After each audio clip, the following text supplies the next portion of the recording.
어느 시대에나 예수님을 사랑하는 성도들은 자신이 살아가는 때를 마지막 때라고 생각하면서 살았습니다.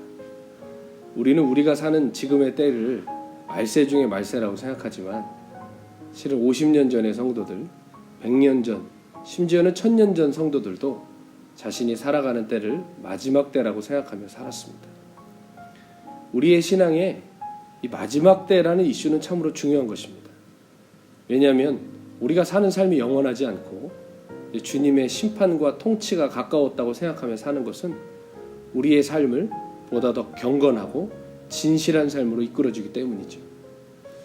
그런데 마지막 때라고 인식하며 살아가는 삶은 참으로 중요하지만 이 마지막 때에 우리가 무엇을 해야 하는지에 대한 그러한 우리의 삶의 처방전에 대한 가르침은 우리의 삶을 천국으로 인도할 수도 있고 지옥으로도 인도할 수 있는 것 같습니다. 대표적으로 1992년도에 다미선교회라는 단체가 10월 며칠에 예수님이 다시 오신다고 우리나라 모든 교회와 전 세계에 선언한 적이 있었죠.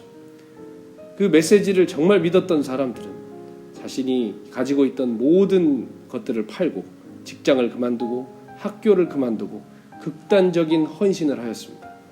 그래서 정말 그 시에 그 장소에 모여서 흰옷을 입고 주님 오심을 기다렸습니다만 그들의 그 눈물 나는 헌신은 한낱 우습고 세간의 손가락질 받는 해프닝으로 끝나고 말았습니다. 저는 그 사건이 92년도에 끝난 사건이라고 생각하지 않습니다. 그 이후로도 계속해서 우리의 삶에 마지막 때라는 인식을 갖고 있는 성도들 속에 여전히 이러한 극단적인 처방전이 요구되고 또 그러한 잘못된 결단을 하면서 살아가는 사람들을 너무나 많이 보고 있는 것 같습니다. 예를 들어 주님이 곧 오시니 결혼하지 말아라. 마지막 때는 환난의 때이니 아이를 갖지 말아라. 마지막 때가 가까웠으니 직장을 갖지 말고 전도와 선교에만 힘써라. 이러한 가르침들이 아무렇지도 않게 우리 주변에 지금 성도들의 머리에 각인되어 있고 가르쳐지고 있는 것들을 보게 됩니다. 지금 마지막 때인 건 맞습니다. 주님 분명히 곧 오실 것입니다. 그러나 우리 주님께서 정말 그러한 삶을 요구하실까요? 주님 분명히 때와 시는 아버지만 아시고 아들도 알지 못한다고 하셨습니다. 하나님이 정하신 때에 하나님의 나라가 분명히 임할 터인데 우리는 그렇다면 어떻게 살아가야 될까요? 스피노자라는 철학자는 내일 지구가 멸망해도 오늘 한 그루의 사과나무를 심겠다고 했습니다. 이 말은 누구나 다 아는 격언이죠. 그런데 저는 이것이 성경의 원리와 같다고 생각합니다. 내일 주님이 오셔도 우리는 우리에게 맡겨진 삶에 충성을 다하는 삶을 주님과 사람들 앞에 나타내야 될 줄로 믿습니다. 우리는 가정의 구성원으로서 아버지로서 어머니로서 자녀로서 주님 오심이 가까울수록 더욱더 아름다운 가장, 아름다운 어머니, 아름다운 자녀의 삶을 살아내야 합니다. 학교에서는 누구보다 성실한 학생으로서 살아가야 하고요. 직장에서는 누구보다 책임감 있는 그러한 사람으로 서야 할 줄로 믿습니다. 자꾸만 우리의 삶에 극단적인 곳으로 몰아가는 것은 우리의 마음을 뜨겁게 하고 정말 그날이 가까웠나 싶을 정도로 우리의 삶을 더욱더 열정적이게 만드는 것 같지만 실은 초치한 결과들을 보게 되는 경우가 너무나 많은 것 같습니다. 더군다나 요즘은 미디어가 너무나 발달해서 여기저기 처방전을 내려주는 사람들이 너무 많습니다. 통일이 가까웠으니 이리 하여라.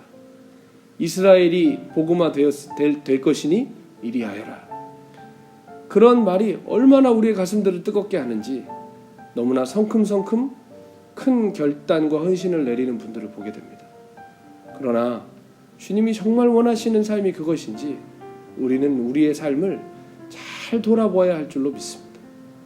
하나님은 우리가 어떤 헌신과 결단을 했느냐로 우리를 판단하지 않으시고 정말 우리의 마음과 생각 속에서 예수님을 참된 왕으로 보시고 살았는가, 어떤 모양으로 어느 곳에 있든지 상관없이 하나님 앞에 부끄럽게 살지 않았는가, 우리의 삶의 작은 걸음을 보시는 주님이시라고 저는 분명히 믿습니다. 저는 선교사로 살아본 사람입니다. 저는 선교사가 헌신의 끝판왕이라고 생각했습니다. 가장 숭고한 헌신의 자리가 선교사의 삶이라고 생각했습니다. 그러나 제가 마주했던 선교사의 현실은 옛날 우리 속담처럼요, 안에서 새는 바가지는 바깥에서도 샌다는 말이 정확하게 들어맞는다는 것을 깨달았습니다. 한국에서 경건하지 못했던 사람이 아프리카에 간다고 저절로 경건해지지 않았습니다. 한국에서 기도하지 않는 사람이 아프리카에 간다고 저절로 기도하는 사람으로 바뀌지 않았습니다.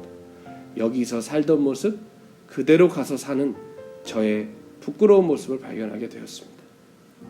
마지막 때가 가까웠다고 하여 우리가 많은 헌신과 결단들을 하지만 정작 우리의 삶은 무너져 있지 않습니까? 우리의 책임감 있어야 하는 삶, 사랑해야 하는 삶, 진실하고 경건해야 되는 삶은 저만치 미루어 놓고 단순히 저 앞에 꽂아진 깃대만 바라보면서 달려가려고 하고 있지 않습니까? 오늘 우리의 삶을 돌아보아야 합니다. 정말 나는 하나님 앞에 진실한가? 오늘 나는 사람들 앞에 충성스러운 사람인가? 정말 마지막 때를 기다리는 하나님의 사람들이라면 그것을 먼저 생각하는 사람들이 되어야 할 줄로 믿습니다. 우리가 어느 곳에 속하여 무슨 일을 하고 어떤 부르심을 받고 있든지 간에 상관없이 우리는 우리가 속한 그곳에서 주님을 맞이해야 합니다. 자꾸 특별한 것을 찾지 마십시오. 대단한 해결책과 처방전을 기다리지 마십시오. 오늘 내게 속한 삶에서 먼저 하나님 앞에 거룩하고 정결하게 살아가는 자녀들만이 하나님 앞에 옳다 인정함을 받게 될 줄로 믿습니다. 마지막 때에 가까울수록 특별한 그 어떤 것이 아니라 자신이 속한 삶에서 승리하면 주님을 맞이할 수 있는 귀한 성도님들 되시기를 예수님의 이름으로 축원드립니다.